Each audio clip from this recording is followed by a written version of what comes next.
The first light of dawn crept across the vast Wyoming grasslands, painting the endless prairie in gold and amber. A cool wind swept down from the purple mountains, carrying the scent of sage and dust, the smell of the frontier. In the distance, dark shapes of cattle moved slowly, their breath forming white clouds in the cold morning air. Inside the small cookhouse of the Double Bar Ranch, Clara Bennett was already awake. She rose before the sun every day, as she had for 6 months since she arrived. Her room was small, just a cot, a wooden trunk, and one cracked mirror, but it was hers, and that meant everything. She dressed quickly, fingers working by memory in the dark. The blue calico dress she wore had long since faded, but she wore it like armor. She knelt by the stove, coaxing the embers back to life. When the wood caught, the fire gave off a soft, crackling warmth, chasing away the cold that always crept in before sunrise. Clara moved through the kitchen with steady hands, slicing bacon, mixing biscuit dough, and grinding coffee. It was hard work, but honest, and it gave her something she hadn't had in a long time: purpose. As she worked, her thoughts drifted back to Missouri, to the home she had lost 3 years earlier when cholera swept through her small town. She had buried her parents herself when no one dared come near. After that, there was nothing left. No family, no money, and no one who cared what became of her. So she had sold what she could and gone west, chasing the promise of work and freedom. Wyoming was harsh and lonely, but the land didn't lie. Out here, a woman could make her own way if she was strong enough. Clara had learned that quickly. The cowboys she cooked for were rough men, loud and crude at times, but they respected her skill and the steady rhythm she brought to their days. Her kitchen was her kingdom, and she ruled it with quiet authority. The sun was just touching the horizon when she heard the sound of hoofbeats, slow and measured, not the usual rush of cowhands heading to work. She wiped her flour-dusted hands on her apron and looked out the window. A lone rider was tying his horse near the cookhouse. Even from a distance, Clara saw he was a stranger. His clothes were trail-worn, coated with red dust. His dark hair needed cutting, and a few days' worth of beard shadowed his jaw. But it wasn't the dirt or weariness that caught her attention. It was the way he carried himself. He moved with quiet confidence, the kind that came from years of hard living and knowing his worth. A knock on the door startled her. She hesitated, then opened it. "Morning, ma'am," the stranger said, touching the brim of his hat. His voice was deep and rough from the trail. "Sorry to bother you so early, but I caught the smell of coffee. Any chance I could buy a cup?" Clara found herself nodding before she meant to. "No need to pay. Come in. You can wash up at the pump first." He smiled faintly. "Much obliged." She watched him through the window as he pumped water, washing the dust from his face. When he came back in, the lamplight caught the gray of his eyes, sharp and stormy like a winter sky. She poured him a cup of coffee and handed it to him. "You looking for work?" she asked, turning back to her biscuits. "Could be," he said. "Depends what's going. You'll want to talk to Pete, the trail boss. He'll be up soon. You can eat with the others if you like." "Appreciate that, miss." "Bennett, Clara Bennett." He nodded. "Nathan Cross." "Pleased to meet you, Miss Bennett." He took a seat near the window, sipping his coffee in silence. Most men would have filled the room with talk, trying to impress her, but Nathan didn't. He seemed comfortable with quiet, watching the sunrise through the glass. For reasons she couldn't name, that made her uneasy and curious. By the time the breakfast bell rang, the kitchen was filled with a thunder of boots and the smell of strong coffee. 20 hungry men poured in, all noise and laughter. Clara served with practiced speed, moving between stove and table. The new man stayed at the edge of the room, eating quietly. But when the trail boss, old Pete, came in, his sharp eyes found Nathan right away. "You the one came ridin' in before sunup?" Pete asked, pouring himself a cup of coffee. "That'd be me," Nathan replied easily. "Looking for work if you've got it." Pete grunted. "We might. You any good with cattle?" "I've pushed a few herds." "Can you rope?" Well enough. Pete squinted. Shoot? When necessary. The old man's lips twitched in something like approval. $1 a day and found. You bunk with the boys. Suits me fine. The matter was settled just like that. As the men dug into their food, Clara caught Nathan watching her. Not in the crude way she'd grown used to, but with something gentler, quieter, as if he was trying to understand her. It unsettled her more than she cared to admit. When the men finished and filed out, Nathan lingered. That was a fine meal, Miss Bennett. Best I've had in months. It's nothing fancy, she said, wiping her hands. Sometimes simple's best. He reached for his hat. If it's all right, I'll take my meals here instead of the bunkhouse. I don't mind quiet. She hesitated. If Pete doesn't object, I suppose that's fine. Nathan nodded. Thank you, ma'am. As he turned to leave, she found herself saying, I heard a harmonica last night, riding in the wind. Was that you? Nathan paused, his expression unreadable. Maybe.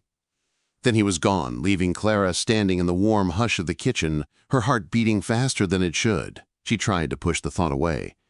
The way he looked, the way he spoke. But as she went back to her work, she found herself humming softly, a tune she hadn't remembered in years. Outside, the Wyoming sun rose higher, spilling light over the ranch. Clara Bennett, orphan and cook, went about her day, unaware that the stranger she'd just served coffee to would soon change everything she thought she knew about love, trust, and the life she'd built on this unforgiving land. The noon sun blazed down over the open Wyoming range, turning the air into a shimmering haze. Dust hung heavy, clinging to sweat and skin. Clara Bennett stood by the chuck wagon, loading food baskets for the men. She'd packed biscuits, ham, dried fruit, and plenty of coffee. Simple food, but enough to keep a crew of hungry ranch hands on their feet. From where she stood, Clara could see the men at work, dark figures cutting through the restless herd. They moved with practiced skill, horses darting and turning like extensions of their riders. Among them rode Nathan Cross. Even from a distance, Clara could tell him apart. His movements were smooth, confident, like he'd been born in the saddle. A sudden commotion broke the rhythm. A young cowboy named Tommy Brennan was losing control of his horse, the animal rearing wildly as a bull charged too close. Clara's heart leapt to her throat. Before she could even breathe, Nathan was there. He rode straight into the chaos, rope spinning, voice calm and commanding. In seconds, the bull was turned back toward the herd. Tommy steadied, and the danger passed. It was over almost before it began. Nathan gave a quick word of advice to the shaken boy, then rode off as if nothing had happened. But Clara had seen everything. The courage, the precision, the quiet leadership. She couldn't look away. That new fellow's got sand, came a voice beside her. She turned to see Marcus Jefferson, one of the senior cowhands, wiping sweat from his brow. Seems so, she said, trying to sound casual. Marcus grinned. Pete says he spotted Indian sign near Devil's Creek this morning. Track's not more than a day old. Read 'em like a book, he did. Knew how many riders, what they were hunting, even how long ago they'd passed. Ain't no ordinary drifter, that one. Clara felt a strange unease. Hostile? Nah, he said it looked like a hunting party. Shoshone, heading for elk. Still, Pete's doubling the night watch, just in case. By the time the men broke for their noon meal, the heat was near unbearable. They crowded around the chuck wagon, grateful for shade and food. Nathan hung back until the others had taken their share. Only then did he approach, hat in hand. Thank you, Miss Bennett, he said, taking a plate. You did good out there, Clara replied, surprising herself. With Tommy, I mean. He glanced up, eyes gray and calm. Boy just needs to learn his horse. He'll make a fine hand once he does. Still, she said quietly, not every man would risk himself for a green rider. Nathan took a drink of water before answering. Out here we look out for each other, or we don't last long. Before Clara could say more, Jake Morrison, one of the younger hands, swaggered over.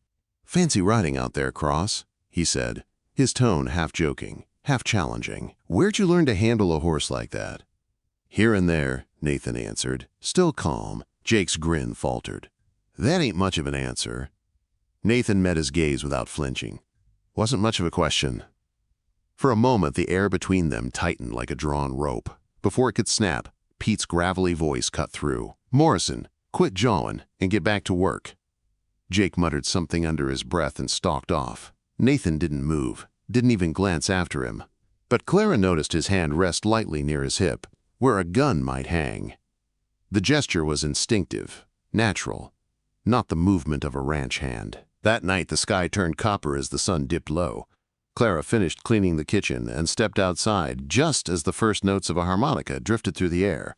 The sound was low, haunting, a tune that carried loss and longing in every note. She followed the music to the corral. Nathan sat on a wooden crate, hat pushed back, the harmonica cupped in his scarred hands. His eyes were closed. For a moment he looked younger, softer, almost vulnerable. That's a pretty tune, she said quietly when it ended. He looked up, his expression unreadable. My mother used to sing it, he said. Before the fever took her. Clara froze. Mine, too, 3 years ago in Missouri. For a heartbeat, neither spoke. The night wind stirred dust around their boots, two people from different worlds, bound by shared loss.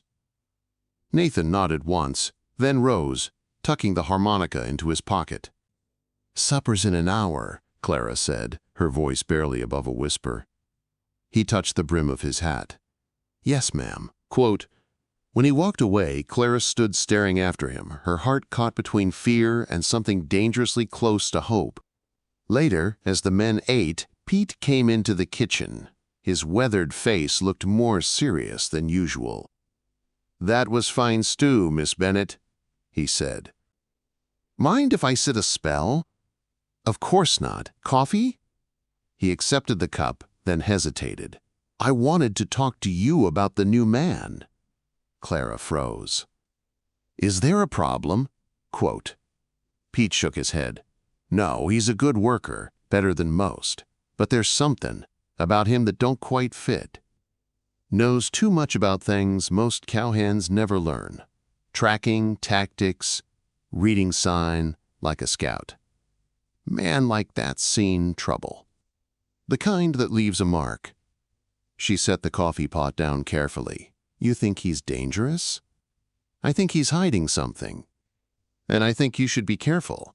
I seen the way he looks at you when he thinks no one's watching. Clara felt her cheeks burn. He's been nothing but respectful. Pete sighed. Maybe so, but the West has a way of dragging the past behind it, like a broken wagon wheel. You never know what'll catch up. When he left, Clara stood by the window, watching the moon rise over the prairie. The world outside was quiet, too quiet. Somewhere in the bunkhouse she heard the faint strains of a harmonica again, that same lonely song. She wrapped her shawl tighter and whispered to herself, whatever you're running from, Nathan Cross, I hope it never finds you here. The night wind carried the music across the dark land. It sounded like a prayer or a warning. And Clara Bennett, the cook with a steady hand and a guarded heart, didn't yet know how right she was. The sky over the Double Bar Ranch had turned the color of old brass. The air was heavy, thick with the promise of a storm. Clara Bennett knew that color. It meant trouble. The horses in the corral stomped nervously, their ears twitching. She hurried to latch the shutters on the cookhouse windows, her hands trembling slightly as the wind began to rise. Storm coming? Pete's voice boomed from across the yard. Looks like it, Clara called back. But before the storm clouds could break, another kind of danger came riding. It started as a faint rhythm under the howl of the wind, hoofbeats. At first, Clara thought it was the returning cattle crew, but then she saw Nathan striding across the yard, rifle slung over his shoulder and eyes sharp as flint. Get inside, he said, his voice low but urgent. Clara's stomach tightened. What is it? Quote. Riders. 6, maybe 7. Moving fast. Not ranch hands. Gunfire cracked in the distance before he finished speaking. Muzzle flashes flickered like lightning beyond the barn. Men shouted. Horses screamed. The ranch exploded into chaos. Nathan turned to her, his expression hard. "Lock the door and stay low." He pressed something cold into her hand, a revolver. "You know how to use this?" Quote. She nodded, fear rising in her throat. "My father taught me." "Good. Don't hesitate." And then he was gone, swallowed by the storm and the smoke. The first minutes were a blur. Clara heard shouting, boots pounding the porch, the whine of bullets cutting through the air. She crouched near the stove, heart hammering so hard she could barely breathe. Then the door burst open and Marcus stumbled in, blood streaking his arm. "Tommy's down," he gasped. "Barn. Needs help bad." Without thinking, Clara grabbed her medical kit and followed him into the raging dust. Bullets whined past as they ducked behind wagons and half-toppled fences. The barn loomed ahead, one door blown off its hinges. Inside, Tommy lay against a hay bale, pale and bleeding, with Jake Morrison kneeling beside him, pressing a rag to the wound. "Bullets still in there," Jake said grimly. Clara's fear vanished the moment she saw the boy. She pushed up her sleeves. "Hold him down." Under the dim lantern light, she worked fast. Blood soaked her apron as she cleaned and stitched. Outside, gunfire roared like thunder. Each crack made her hands tighten, but she didn't stop. "Come on, Tommy," she whispered. "You hold on." The barn door slammed open. 3 raiders charged in, guns drawn. Marcus fired first, dropping one. Jake hit the second. Clara spun, raised the revolver Nathan had given her, and pulled the trigger. The last man fell before he could shoot. Her arms trembled, the gun shaking in her grip. Jake looked at her with something close to respect. "Remind me not to get on your bad side, Miss Bennett." When the shooting finally stopped, the silence felt unreal. Smoke hung thick in the air, and outside the night glowed faintly with firelight. The corral was half destroyed. A few horses lay still. Pete's voice barked orders, hoarse but steady. Nathan appeared at the barn door, limping slightly, his face streaked with dust and blood. "You all right?" Clara cried. He nodded, though his voice was rough. "They're gone. Took some horses, but we held them off." Clara stood, the revolver still in her hand, and for a long moment they just looked at each other, 2 survivors in a broken world. Later, after tending wounds and patching bullet holes, the ranch fell into uneasy quiet. Nathan sat on the porch, cleaning his rifle. Clara came out carrying a pot of coffee. "You shouldn't be walking on that leg," she said softly. "I've had worse." She knelt beside him. "You saved all of us tonight." He shook his head. "No, we saved each other." She hesitated, then said what had been haunting her since the fight. "Pete thinks the attack wasn't random, that they came here for a reason." Nathan's jaw tightened. He might be right. Clara studied him. "It has to do with you, doesn't it?" Quote. He said nothing. The silence between them was heavier than the night air. "Who are you really, Nathan Cross?" she asked quietly. His gray eyes met hers, and for the first time she saw fear, not of the raiders, but of his own truth. "My name's not Nathan," he said finally. "It's Samuel Prescott." The name hit her like a gust of wind. Prescott. Even out here, that name carried weight. James Prescott's gang had been infamous. Robbers who'd terrorized half the West before being wiped out by a posse years ago. "My father was James Prescott." Nathan Samuel continued. "They called him the Gentleman Bandit. I rode with him when I was a boy. Thought I was doing right by helping him, but he changed. They all did. I left before the end, but not soon enough to keep blood off my hands." He looked away, shame tightening his face. "I thought if I came out here, started over, maybe I could be someone better." Clara's hand shook as she set down the coffee pot. "All this time." "I should have told you," he said, "but the law still thinks Samuel Prescott's dead, and maybe he is. The man who rode with that gang deserves to be." She stood silently for a moment, the weight of his confession pressing on her. Then she said, "You saved Tommy. You protected this ranch. That's the man I know. Whatever you were before, that's not who you are now." "Clara," he said, voice breaking, "if word gets out, it'll put all of you in danger. I can't stay." She stepped closer, her eyes bright with unshed tears. "Running won't save you. It never does. You said once we look out for each other out here." "Let me look out for you." For a heartbeat, they just stood there, the world narrowing to two people and the quiet crackle of dying fire. Then he reached for her, and she didn't pull away. His hands, rough and scarred, framed her face as he kissed her. It was fierce and trembling, full of every word they hadn't dared to say. When they finally broke apart, a voice called from across the yard. Pete again, his tone urgent. "Riders coming! 3 of 'em!" Nathan turned, instinct back in his movements. But it wasn't raiders this time. The riders carried lanterns, and a badge gleamed in the lead man's chest. The sheriff.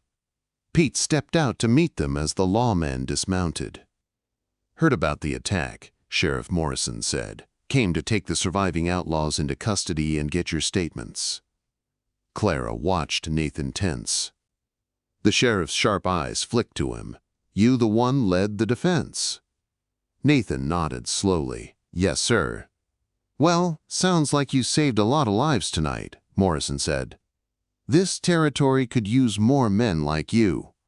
Nathan exhaled, the tension easing from his shoulders. The sheriff didn't recognize him. For now, his secret was safe. When the lawmen rode off again, the sky was paling in the east. The ranch was scarred but still standing. Clara turned to Nathan. "What happens now?" she asked. He smiled faintly. "Now we rebuild. And if you'll have me, Miss Bennett, I'd like to help you do it."